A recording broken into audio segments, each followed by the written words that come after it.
Your troll's nasty librarian who declined First Lady Melania's racist Seuss books. A Cambridge, Massachusetts librarian rejected a shipment of books from First Lady Melania Trump for the school library. The librarian Liz Phipps Soeiro said the Dr. Seuss books the First Lady was donating were racist. She is an Obama supporter, as you can see from her library propaganda. A librarian at the Cambridgeport Elementary School in Massachusetts is declining a shipment of books from First Lady Melania Trump. One school from each state was chosen by the White House to receive 10 Dr. Seuss books as part of National Read a Book Day, CBS Boston reports. Getting an education is perhaps the most important and wondrous opportunity of your young lives, Trump said in a letter to the children who will be receiving books. The school's librarian, Liz Phipps Soeiro, wrote a lengthy editorial for the Horn Books family reading blog explaining why her school does not need the books. Liz Phipps Soeiro wrote an editorial in the local paper calling Dr. Seuss a racist. Yearly per pupil spending in Cambridge is well over $20,000. Our city's values are such that given a huge range in the socioeconomic status of our residents, we believe that each and every child deserves the best free education possible and are working hard to make that a reality. Most classrooms maintain a 60-40 split between free, reduced lunch and paid lunch. This offers our Title I school and the district a lot of privilege and room for programming and pedagogy to foster high standards of excellence. Even so, we still struggle to close the achievement gap, retain teachers of color, and dismantle the systemic white supremacy in our institution. But hell, we test well. And in the end, it appears that data, and not children, are what matters. Another fact that many people are unaware of is that Dr. Seuss's illustrations are steeped in racist propaganda, caricatures, and harmful stereotypes. Open one of his books, If I Ran a Zoo or And to Think That I Saw It on Mulberry Street, for example, and you'll see the racist mockery in his art. It turns out that this liberal miscreant only think Dr. Seuss is racist because First Lady Melania Trump was involved. Soeiro was pictured in a cat-in-the-hat outfit just a couple years ago with a huge smile on her face. Typical liberal, hypocritical and full of hate. Twitter unleashed on Soeiro, and Donald Trump Jr. decided to jump in and troll the liberal lunatic who attacked First Lady Melania. Don Jr. tweeted over a picture of Soeiro in a cat-in-the-hat outfit and said, "It's almost as if some throw around accusations of racism like a wild card to bolster a stupid argument and score cheap political points." Others piled on as well.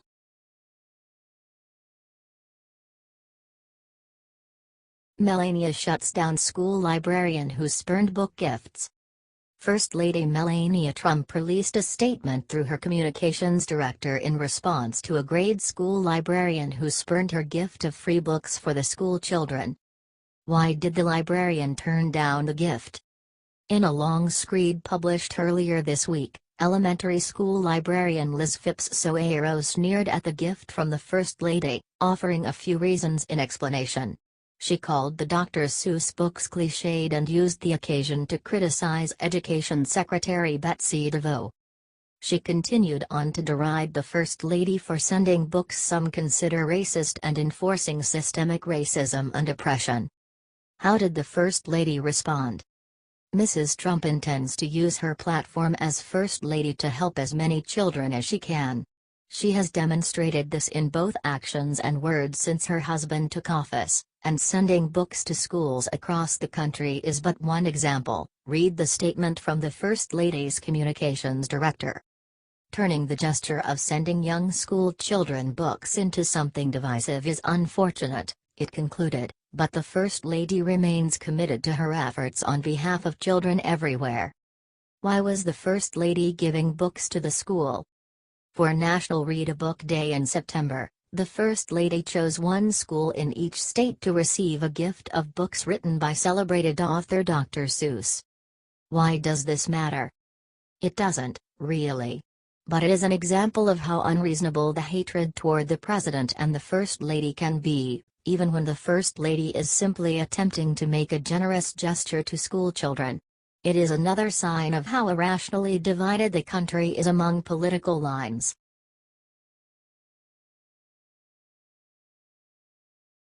Hillary urged Trump to send help to Puerto Rico. Benghazi hero instantly hits back with scorching response. Hurricane season has been incredibly rough for Puerto Rico this year. First, the island bore the brunt of Hurricane Irma. But the worst was Hurricane Maria, which knocked out electricity across the island. The disaster in Puerto Rico is horrible for the people. In fact, it's so bad officials there have described conditions as apocalyptic, according to CNN. With the situation so dire, former Democratic presidential candidate Hillary Clinton decided to politicize it. What did she do? Clinton fired off the following tweet to President Donald Trump. Benghazi survivor and former Army Ranger Chris Pinto saw Clinton's tweet, and he fired back on her asking to send help. Pinto tweeted,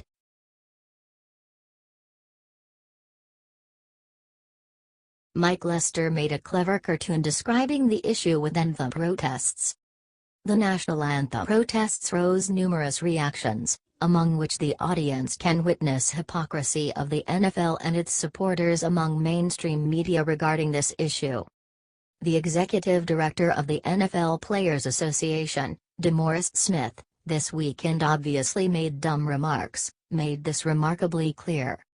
No man or woman should ever have to choose a job that forces them to surrender their rights, he stated Saturday, just one day after President Trump made the vulgar statement that the team owners should fire all the players who disrespect the national anthem and protest. We understand that our job as a union is not to win a popularity contest, and it comes with a duty to protect the rights of our members, Smith continued. For that, we make no apologies and never will. Entire left, including politicians, media, and Hollywood, agreed with Smith, and supported the NFL concerning this issue, attacking President Trump for allegedly trying to violate NFL players' rights. Mike Lester, a conservative cartoonist, made a clever cartoon, but there is only one problem. The liberals criticized one Christian baker who refused to make a cake for gay couples' wedding, but when $1 billion NFL and the players who earn millions disrespect the national anthem, they are quiet. These multi-million players didn't say anything when a left-leaning activist from Colorado attacked Jack Phillips, a small cake shop owner, when he decided 5 years ago to refuse to make a cake for gay couple wedding. Supposedly statement should not have to surrender their rights only applies for NFL players. But that's not true. It only applies to NFL players who are left-leaning. The Daily Wire reported that when last year the Dallas Cowboys wanted to pay tribute to 5 officers from Dallas who were murdered at a Black Lives Matter event, the NFL didn't agree. The Cowboys had been wearing a special decal on their helmets that said "Arm in Arm" that specifically honored the police officers, that is, until the NFL stepped in and stopped it, the Wire reported. The NFL last year warned to fine a Titans player who wanted to honor the victims of September 11 attacks, by wearing a pair of cleats. Seems like the rights only apply to NFL and players who are anti-cop and anti-American like Colin Kaepernick. Please share this story on Facebook and Twitter and let us know what you think about the glaring hypocrisy of the NFL and its liberal supporters. Please share this post on Facebook with your thoughts. What is your opinion on this? Scroll down to comment below.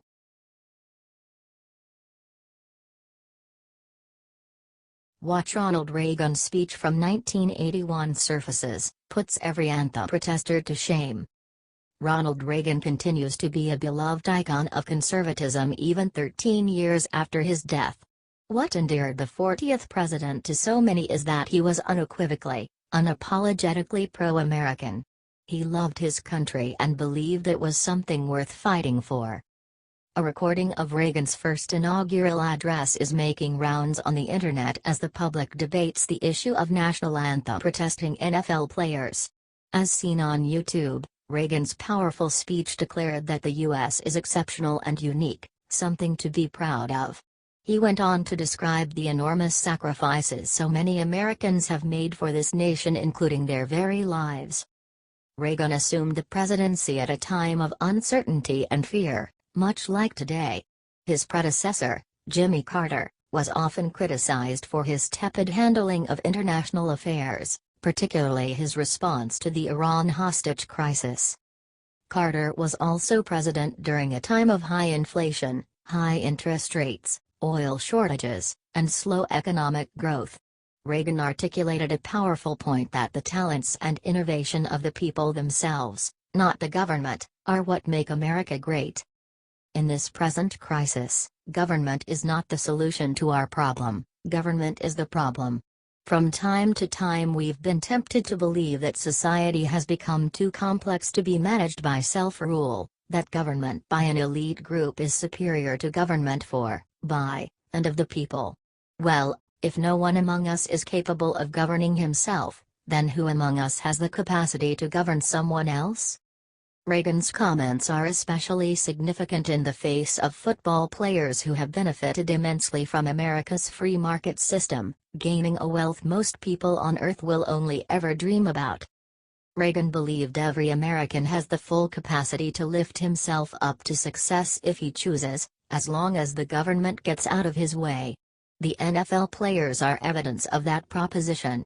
Yet these same players repeatedly lament systemic oppression while basking in millions of dollars. But Reagan didn't stop there. Whereas these protesting NFL players see America as a morally corrupt country that is undeserving of their reverence, Reagan said the nation is worth dying for. While these overpaid football players consider themselves heroes for taking a knee during the national anthem, Reagan made it clear who the true heroes are. Those who say that we're in a time when there are not heroes, they just don't know where to look. Beyond those monuments to heroism is the Potomac River, and on the far shore the sloping hills of Arlington National Cemetery, with its row upon row of simple white markers bearing crosses or stars of David. They add up to only a tiny fraction of the price that has been paid for our freedom, he said. He continued, each one of those markers is a monument to the kind of hero I spoke of earlier. Their lives ended in places called Below Wood, the Argonne, Omaha Beach, Salerno, and halfway around the world on Guadalcanal, Tarawa, Porkchop Hill, the Chosin Reservoir, and in 100 rice paddies and jungles of a place called Vietnam. Reagan then told the story of Martin Treptow, a young man who fought and died on the Western Front in World War II. In his diary left behind was his pledge, which included the following immortal words. I will save, I will sacrifice, I will endure, I will fight cheerfully and do my utmost, as if the issue of the whole struggle depended on me alone. That's heroism. It's a lesson the NFL players would do well to learn.